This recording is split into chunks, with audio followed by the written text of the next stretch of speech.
Hello साथियों, सभी का स्वागत है आपके ऑनलाइन प्लेटफॉर्म और कोचिंग क्लास पर।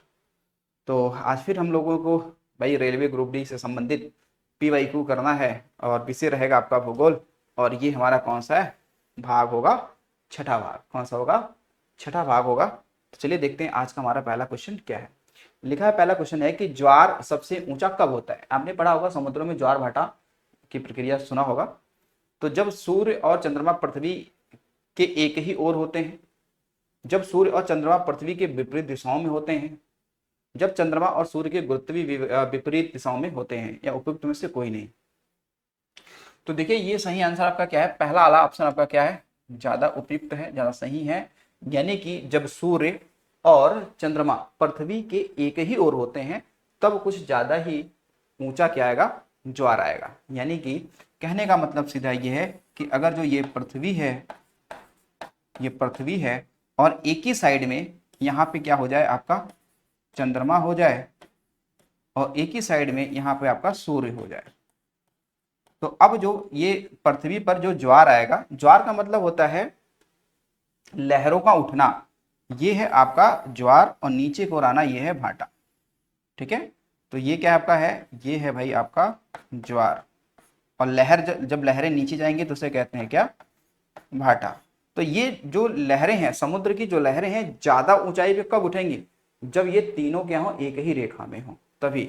क्योंकि ये सब एक ही तरफ फोर्स लगाएंगे, आकर्षण एक ही तरफ लगेगा। ठीक है, तो लहरें ज्यादा उठेंगी, ऊपर उठेंगी। ठीक है, ये ध्यान रखिएगा।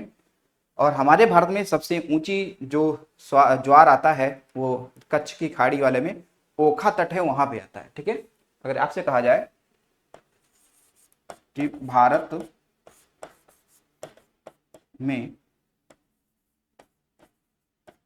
सबसे ऊंचा ज्वार कहाँ आता है, तो ये आता है ओखा तट पर।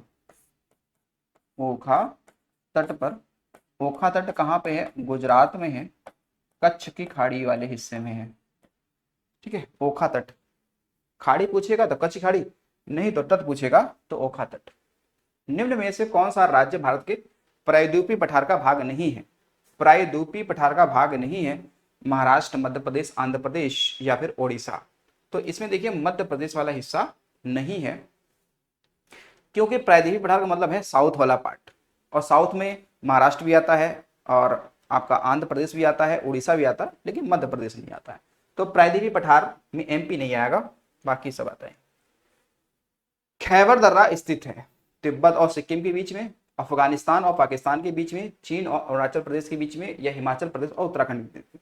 देखिए जो खैबर दर्रा है, खैबर हो गया, ठीक है, बेलन हो गया, ठीक है, गोमल दर्रा, ये तीन दर्रे जो हैं, जो कि फेमस दर्रे हैं, ये तीनों अफगानिस्तान और पाकिस्तान के बीच में है दर्रे। ठीक है, तो ये कहाँ पे हो जाएगा फिर? तो ये हो जाएगा खैबर दर्रा जो है ये अफगानिस्तान और पाकिस्तान के बीच में है। ठीक है, इसके अलावा और भी देखेंगे तो एक आपको मिलेगा कौन सा? गोमल, और एक है बोमल। बोमल ये है आपका बेलन दर्रा, बेमल। और बाकी ऊपर खैबर तो पढ़ ही लिया, खैबर दर्रा। ठीक, तो ये दर्रे इनके बीच में है तीनों। आगे ये राष्ट्रीय जलमार्ग नेशनल हाईवे जोड़ते हैं। जो एनएच होते हैं, जो राष्ट्रीय राजमार्ग होते हैं, वो किनको आपस में जोड़ते हैं? महत्वपूर्ण नगरों और व्यापार केंद्रों को और राज्य की राजधानियों और प्रमुख बंदरगाहों को, गांवों से महत्वपूर्ण नगरों को। तो देखिए भाई, ये जो राष्ट्रीय राजमार्ग होते हैं ना, ये कनेक्ट करते हैं व्यापारी केंद्रों को और राज्य की राजधानियों को। ठीक है ना? ठीक है, किसको? राज्य की राजधानियों को। ये चीज आपको ध्यान रखेंगे। जैसे अगर ये कहा जाए कि देखो जो आपके एक होता है क्या? राष्ट्रीय राजमार्ग, ठीक है, या राष्ट्रीय राजमार्ग। एक होता है राज्य राजमार्ग, होते हैं राज्य राजमार्ग। एक होता है भाई जिला सड़कें, जिला सड़कें। एक होता है ग्रामीण ग्रामीण सड़कें। क्या होंगी? ग्रामीण सड़कें। तो ये पूछा जा सकता है कि भाई कौन किसको जोड़ता है नहीं, कौन किसको कनेक्ट करता है। देखो इसमें क्या है, राज्यों की राजधानी को, राज्यों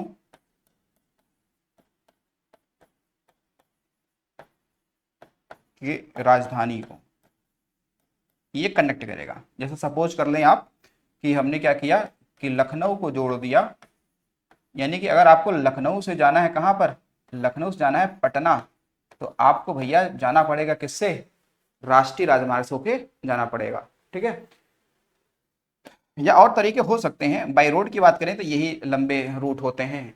ठीक है, और राज्य राजमार्ग हैं, ये ध्यान रखिएगा कि ये क्या करते हैं कि राज्य में जिला मुख्यालयों को जोड़ते हैं।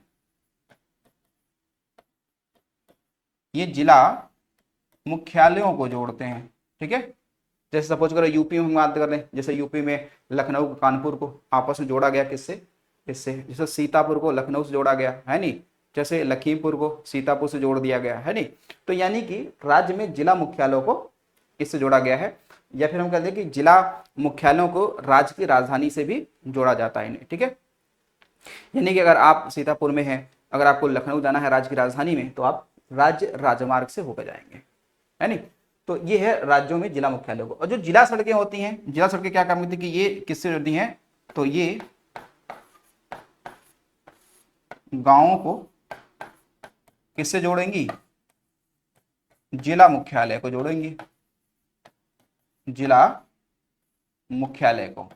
ठीक है, और जो ग्रामीण सड़कें हैं, ठीक है, जो ग्रामीण सड़कें हैं ये एक गांव को दूसरे गांव से कनेक्ट करेंगी, या फिर गांव के अंदर भी हो सकती है। ठीक है, तो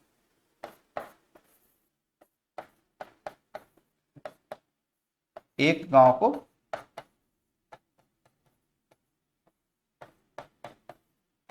दूसरे गांव में,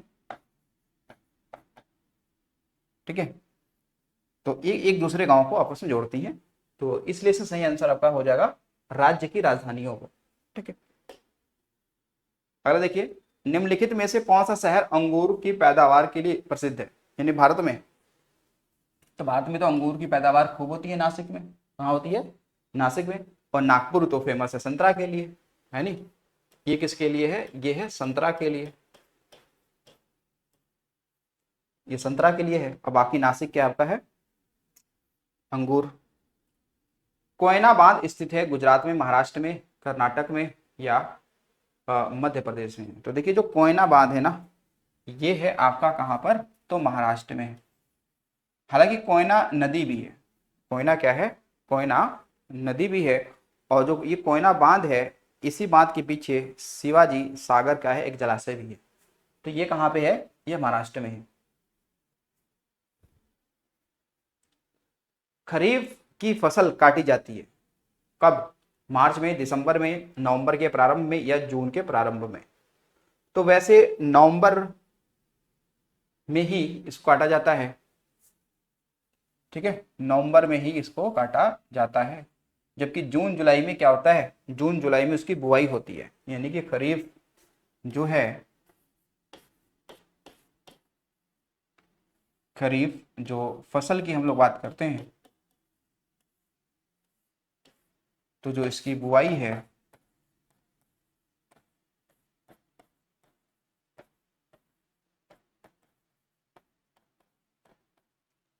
जून जुलाई, ठीक है, और जो इसकी कटाई है वो आपको कब मिल जाएगी, अक्टूबर नवंबर में। अक्टूबर नवंबर में, अक्टूबर नवंबर में हो जाएगा। ठीक है, तो नवंबर के प्रारंभ में, यानी अक्टूबर का लास्ट और नवंबर का प्रारंभ में इसकी कटाई होगी। भारत के पश्चिमी समुद्र तट पर वर्षा किस मानसून से होती है, ये कह रहा है भारत के पश्चिमी समुद्र तट पर। यानी कि ये क्या है, भारत का मैप, और ये है आपका पश्चिमी तट। ये क्या आपका है, ये है पश्चिमी तट। तो यहाँ पे वर्षा कौन सा मानसून करता है। हालांकि भारत में सबसे अधिक वर्षा, भारत में सबसे अधिक वर्षा कौन सी मानसून करती है, तो दक्षिण पश्चिम मानसून करती है। कौन करती है? दक्षिण पश्चिम मानसून करती है। यानी कि इधर अरब सागर से मानसून ये चलता है, ठीक है, और भारत में प्रवेश करता है। ये मानसून कौन सा है? दक्षिण पश्चिम मानसून है। और भारत में लगभग 75% वर्षा होती है। यानी कि भारत में सबसे अधिक वर्षा कौन सी मानसून करती है? तो वो करती है कौन सी? दक्षिण पश्चिम मानसून करती है, जो अरब की खाड़ी से प्रवेश करती है। कहाँ पे? केरल के हिस्से में प्रथम जून में ये मतलब प्रवेश करती है भारत में। फिर देखिए हिमानी यानी कि ग्लेशियर, बर्फ का एक विशाल पिंड है जो पानी में तैरता है। यानी कह रहा है कि जो हिमानी है, जो ग्लेशियर है, वो क्या है? हिमानी यानी ग्लेशियर बर्फ पर एक विशाल पिंड है जो पानी में तैरता है, धीरे धीरे भू स्तर पर बढ़ता है, आर्कटिक महासागर में पाया जाता है, हिमालय पर्वत श्रेणी के शीर्ष स्थलों पर छाया रहता है। तो देखिए जो हिमानी है, जो ग्लेशियर है, ये ऑप्शन ये कुछ सही है आपका। देखो भाई, ये आपका आंसर सही है। यानी कि हिमालय पर्वत श्रेणी के शीर्ष स्थलों पर छाया रहता है, ठीक है। यानी इनका यही तो मतलब है कि भाई ये क्या है आपका? सतह है। ये क्या है? पृथ्वी है, सतह है। तो अब आप पहाड़ों पे जाएंगे, समझो, ये आप हिमालय पे चले गए, हिमालय पे, तो इसके ये शीर्ष पर यहाँ पर आप देखेंगे तो ये वाला हिस्सा जो होगा ना, जो चोटी है, ये क्या है? ये आपका है हिम हिम चोटी होती है। यानी कि अगर आप नीचे से ऊपर की ओर जाते हैं तो इसका मतलब ये है भाई कि टेम्परेचर जो हो, तापमान वो कम होगा। यही तो भाई, नीचे से ऊपर जाएंगे टेम्परेचर कम होगा, तभी तो क्या होगा? बर्फ जमेगा चोटियों पर, तभी बर्फ जमेगा, ठीक है, तभी बर्फ जमेगा। तो इसलिए ये ऑप्शन आपका डी सही है। और भारत में सबसे बड़ा ग्लेशियर कौन सा है, अगर ये सवाल हो हमारा?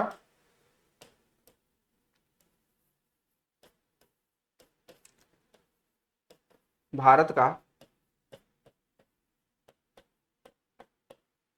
सबसे बड़ा ग्लेशियर या हिम नद, तो ये लद्दाख में मिलेगा। उसका नाम क्या है? सियाचिन ग्लेशियर। क्या है?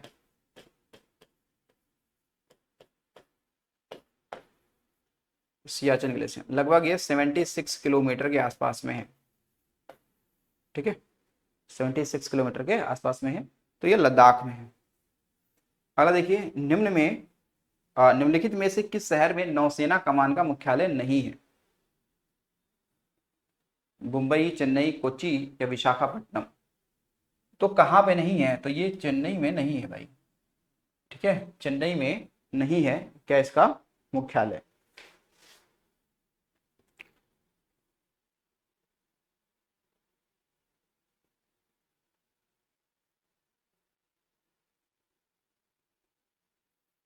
ठीक है, तो चले आगे। चलिए अगला देखिए, स्वेज नहर के खुलते ही डैश और डैश के बीच समुद्री यात्रा मार्ग छोटा हो गया। तो ये हो गया लंदन और चेन्नई के बीच में, है नी। ध्यान रखेंगे कि जो ये स्वेज नहर है, स्वेज नहर, हालांकि इस पे अधिकार तो मिस्र का है। अधिकार किसका है? मिस्र का है।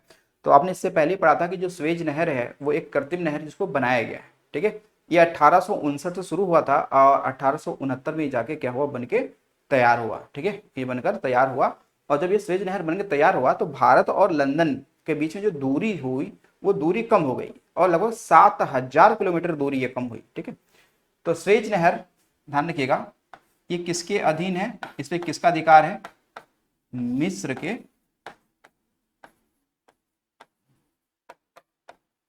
अधीन है। और स्वेज नहर का निर्माण कार्य अगर देखेंगे तो इसकी शुरुआत हुई थी 1862 से और बन के तैयार हो गया 1869 में। इस स्वेज नहर बनने से क्या हुआ कि भारत व इंग्लैंड के बीच की दूरी में क्या आई? कमी आई।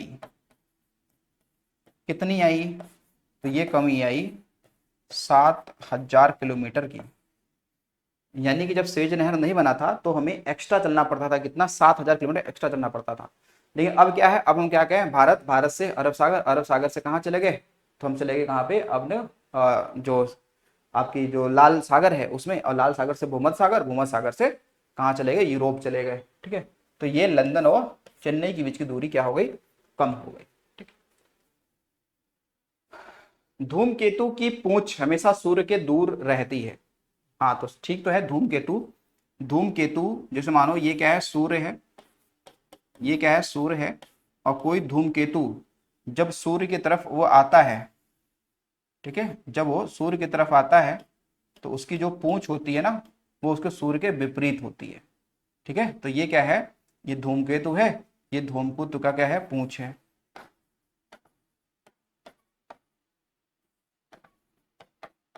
धूमकेतु की क्या है, ये पूंछ है। तो ये सदैव सूर्य के विपरीत ही रहता है, ये सूर्य के हमेशा क्या रहेगा, विपरीत रहेगा। और क्यों रहेगा, वो रहेगा सौर्य विकिरण और सौर्य पवन के कारण, ये क्या रहेगा, पीछे रहेगा, बैक रहेगा। तो सूर्य के विपरीत रहता है हमेशा। ठीक है ना, धूमकेतु की पूंछ क्या होती है, सूर्य के विपरीत होती है। ठीक है, तो ये ध्यान रखिएगा, सूर्य के विपरीत क्या होती है, तो धूमकेतु की पूंछ होती है। भारत के अरब सागर और बंगाल की खाड़ी से लगे समुद्र तट की लंबाई लगभग कितने किलोमीटर है, तो देखिए यहाँ पे है 57, 59, 61 या 63। तो देखिए यहाँ पे सही आंसर है कितना, 61 किलोमीटर। रीजन क्या है उसको समझिए, क्या सही है, 61 कब सही होता है, और 75, 115 वाला कब सही होता है। देखिए अगर जो सवाल ये होता ना कि ऐसे, कि ये जो भारत की जो मुख्य भूमि जो समुद्र से लगी है ना, मुख्य भूमि, इसकी लंबाई 6100 किलोमीटर है, यानी कि भारत की मुख्य तटीय सीमा की जो लंबाई है वो है कितनी, वो है भैया 6100 किलोमीटर। कितना है, 6100 किलोमीटर। ठीक है, यानी ये केवल 9 राज्यों का है, बस ये केवल 9 राज्यों का है। लेकिन अब केवल राज्य ही थोड़ी है, हमारे 4 क्या केंद्र शासित प्रदेश तो भी हैं जो समुद्र सीमा से लगाते हैं। इधर आपका लक्षद्वीप है, इधर अंडमान निकोबार है, पुदुचेरी भी है। ठीक है, अंडमान और दादरा नगर हवेली भी, उनको भी अगर हम लोग ऐड कर दें, यानी द्वीपों को भी कर दें, यानी कि मुख्य भूमि और प्लस द्वीप कर दें, यानी इसमें क्या कर दें, ये तो 61, और इसमें प्लस कर दें क्या, इसमें प्लस कर दें हम लोग क्या भैया, द्वीपों, द्वीपों सहित, तब कितना हो जाएगा, तब हो जाएगा 7516.6 किलोमीटर, तब ये इतना हो जाएगा। ठीक है, तो ये जो पूछा गया है वो पूछा गया है, ये मुख्य तट वाला ही इन लोगों ने पूछा है, तो 6100 क्या होगा, सही होगा। क्या बात ये समझ पा रहे हैं आप। ठीक है, कृष्णा नदी का उद्गम स्थल क्या है, कृष्णा नदी का उद्गम स्थल क्या है, महाबलेश्वर, खंडाला, उडमंगलम, पंचमढ़ी। तो देखिए कृष्णा नदी का जो उद्गम है वो है महाबलेश्वर की पहाड़ी, और महाबलेश्वर की पहाड़ी है कहां पर, तो ये मिल जाएगा पश्चिमी घाट में। कहा मिल जाएगा, पश्चिमी घाट में। जैसे ये आपका भारत है नी, ये भारत है, और ये आपका क्या है, पश्चिमी घाट है। ये क्या भैया, पश्चिमी घाट है। तो आप यहाँ पे चीज देखेंगे कि यहाँ पे कई सारी क्या है भाई, पहाड़ियां भी हैं। क्या है, कई सारी पहाड़ियां भी हैं।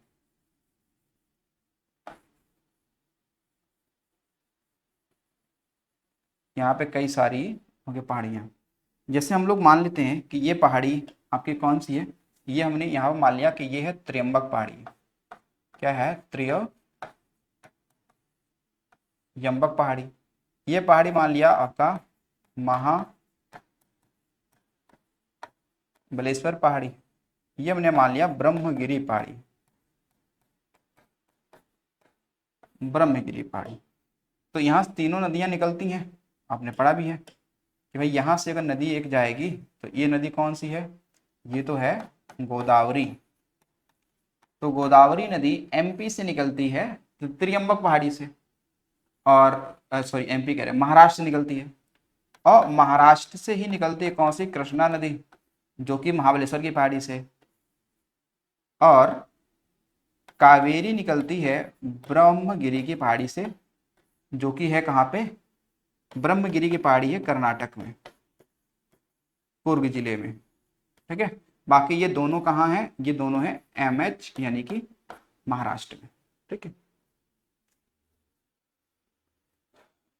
पृथ्वी 1 घंटे में डैश डैश देशांतर घूम लेती है, 12 degree, 15 degree, 18 degree, 20 degree.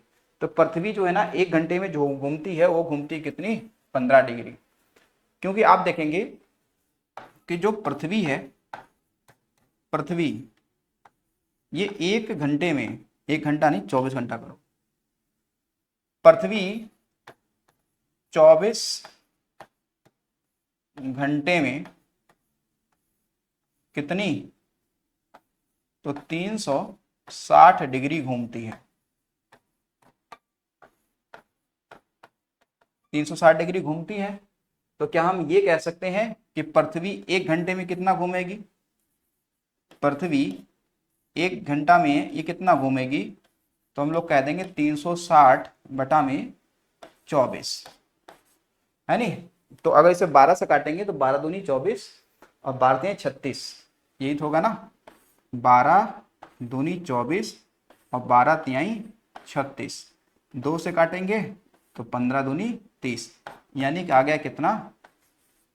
15 degree. तो हम ये कह सकते हैं कि पृथ्वी जो है 1 घंटे में, पृथ्वी 1 घंटा में कितना घूमेगी? तो कहेंगे घूमेगी भैया 15 डिग्री घूमेगी। यही तो होगा ना? यही तो पूछा है यहाँ पर, यही पूछा कि पृथ्वी 1 घंटे में कितना घूमेगी? तो 15 डिग्री ही घूमेगी, है नहीं? 15 डिग्री घूमेगी। लेकिन अब देखेंगे यहाँ पर कि वो पूछ सकता है कि भाई अगर क्यों 1 डिग्री घूमने कितना समय लगेगा, तो ये भी निकाल सकते हैं, क्योंकि यहाँ पे 1 घंटा है। तो 1 घंटा का मतलब क्या है? 1 घंटा का मतलब है 60 मिनट। भाई यही तो हो गया ना 1 घंटा। भाई अगर 1 घंटा की बात हुई, इसका मतलब क्या हो गया? 60 मिनट हो गया ना? ये हो गया 60 मिनट हो गया, और ये हो गया 15 डिग्री हो गया। तो क्या हम 1 डिग्री निकाल सकते हैं? तो हाँ, ठीक है, निकल जाएगा भाई। देखो, तो ये हो गया 60 और बटे में 15 डिग्री, है नहीं? तो ये यहाँ पे 1 डिग्री का मान निकल के आ जाएगा, तो यानी कि 15 कम 15, 15 चक्कू 60 हो गया ना? तो हम ये कह सकते हैं, ये भी पॉइंट कह सकते हैं कि 1 डिग्री पृथ्वी घूमेगी तो कितना समय लेगी? तो वो लेगी 4 मिनट का। क्या लेगी? 4 मिनट का समय लेगी, है नहीं? तो यहाँ से आसानी से निकाल सकते हैं क्या? तो यहाँ पे सवाल आपसे पूछ लेंगे हम।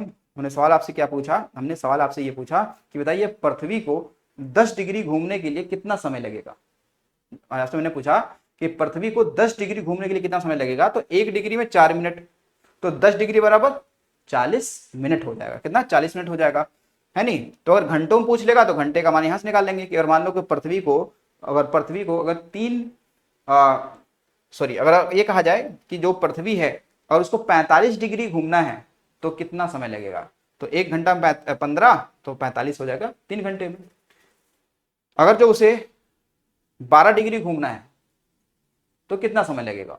तो 1 डिग्री बराबर 4, तो 12 चक्को 48, यानी 48 मिनट लगेगा। तो ये आसानी से निकाल सकते हैं। अगर अगर कम में दिया हुआ तो यहां से मान रख लेंगे, घंटों में दिया हुआ तो यहां से मान रख लेंगे। ठीक है, चलिए अगला सवाल देखिए। चंद्र ग्रहण तब होता है जब सूर्य, चंद्रमा और पृथ्वी एक सीधी रेखा में नहीं होते हैं। पृथ्वी सूर्य और चंद्रमा के बीच आ जाता है, सूर्य पृथ्वी और चंद्रमा के बीच आ जाता है, चंद्रमा और पृथ्वी सूर्य के बीच आ जाता है। देखिए चंद्रग्रहण कब लगेगा? चंद्रग्रहण इस वाले कंडीशन से लगेगा, यानी कि पृथ्वी सूर्य और चंद्रमा के बीच आ जाए तब। यानी कि ये क्या है आपका? ये है सूर्य, है नहीं? ये क्या भैया? सूर्य। और ये क्या है आपका? है पृथ्वी। और ये क्या है आपका? है तो ये है चंद्रमा। क्या हो गया? चंद्रमा, है नहीं? तो यानी कि चंद्रमा चक्कर लगा रहा है किसका? पृथ्वी का, और पृथ्वी लगा रही है सूर्य का। वैसे चंद्रमा पृथ्वी और सूर्य दोनों का चक्कर लगा रही है नहीं? तो अब देखो पृथ्वी सूर्य और चंद्रमा के बीच में है जब लगेगा चंद्रग्रहण, क्योंकि अब सूर्य की किरणें जो होंगी, सूर्य की किरणें कहाँ नहीं पहुंचेंगी, तो ये चंद्रमा पे नहीं पहुंचेंगी, ये इधर ही रुक जाएगा, तो फिर चंद्रमा दिखाई ही नहीं पड़ेगा, तो उसे कहेंगे चंद्र ग्रहण कहेंगे। तो ये स्थिति किसकी है, ये है चंद्र ग्रहण की, ठीक है, चंद्र ग्रहण के, ठीक है। वैसे सूर्य ग्रहण लगेगा जब चंद्रमा इनके बीच में आ जाएगा, यानी चंद्रमा जब इधर आ जाएगा तब लगेगा, यानी कि सूर्य और पृथ्वी के बीच चंद्रमा जब आ जाएगा तब लगेगा सूर्य ग्रहण। विश्व का सबसे बड़ा महाद्वीप कौन सा है, अफ्रीका, दक्षिण अमेरिका, एशिया या यूरोप, तो सबसे बड़ा कौन सा है, एशिया है नहीं। तो अगर हम सबसे बड़े की बात कर लें तो सबसे बड़ा कौन सा हो जाएगा, एशिया हो जाएगा। सेकंड सबसे बड़ा कौन सा हो जाएगा, अफ्रीका हो जाएगा। थर्ड सबसे बड़ा कौन सा हो जाएगा, उत्तरी अमेरिका हो जाएगा। फोर्थ सबसे बड़ा कौन सा हो जाएगा, दक्षिणी अमेरिका हो जाएगा।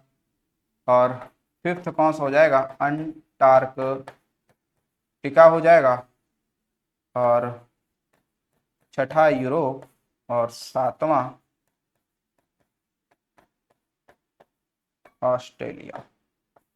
तो ये क्रम लग गया, ये क्या हो गया, ये क्रम लग गया, यानी क्षेत्रफल इनका घटते हुए, ठीक है। तो बड़ा कौन सा है, तो बड़ा है कौन सा, एशिया, ठीक। ऋतु में निम्नलिखित के कारण होती हैं, यानी जो ऋतु परिवर्तन होता है ना, हमने देखा पृथ्वी पर कभी बरसात आ गया, कभी मौसम गर्म हो गया, कभी ठंडा हो गया, है नहीं, ये सब ऋतु में परिवर्तन क्यों होती है, क्या रीजन है। पृथ्वी घूर्ण करते इस वजह से, सूर्य के चारों ओर पृथ्वी का परिक्रमण किया इस वजह से, पृथ्वी का अक्ष पर अपने 66.5 से झुका होना इस वजह, दो या तीनों। देखिए जो ऋतु में परिवर्तन होती हैं इसका एक, इसमें से रीजन जो है वो आपका सेकंड रीजन है, इसमें से जो है वो आपका सेकंड रीजन है। बाकी ऋतुओं का परिवर्तन होना कई सारे रीजन हो सकता है, जैसे कि पृथ्वी का अपने अक्ष पे 23.5 डिग्री झुका होना, 66.5 वाला नहीं, 23.5 डिग्री झुका होना, ये भी क्या है, ऋतु परिवर्तन का एक कारण है। उसके बाद में इसमें पृथ्वी के चारों ओर सूर्य के चारों ओर पृथ्वी का परिक्रमण, ये भी एक रीजन है, ठीक है। अगर देखिए पृथ्वी की सतह से सबसे दूर वायुमंडलीय परत किस नाम से विदित है, यानी जाना जाता है, आयन मंडल, बहिर्मंडल, समताप मंडल या क्षोभ मंडल। तो मेरे हिसाब से लग रहा है कि इससे आपने लिखा, ये आपने इससे पढ़ा था क्या इसी वाले में, कि दूसरा वाला था कोई,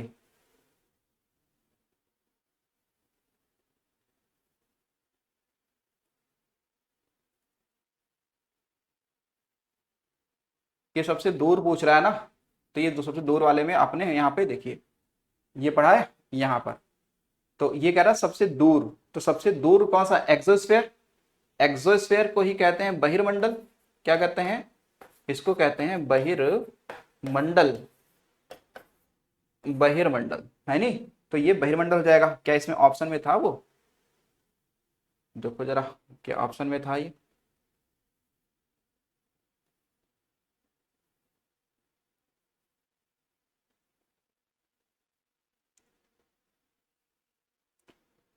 तो ये कह रहा है सबसे दूर कौन सा है, तो सबसे दूर कौन सा है, बहिर्मंडल, यानी कि एक्सोस्फेयर,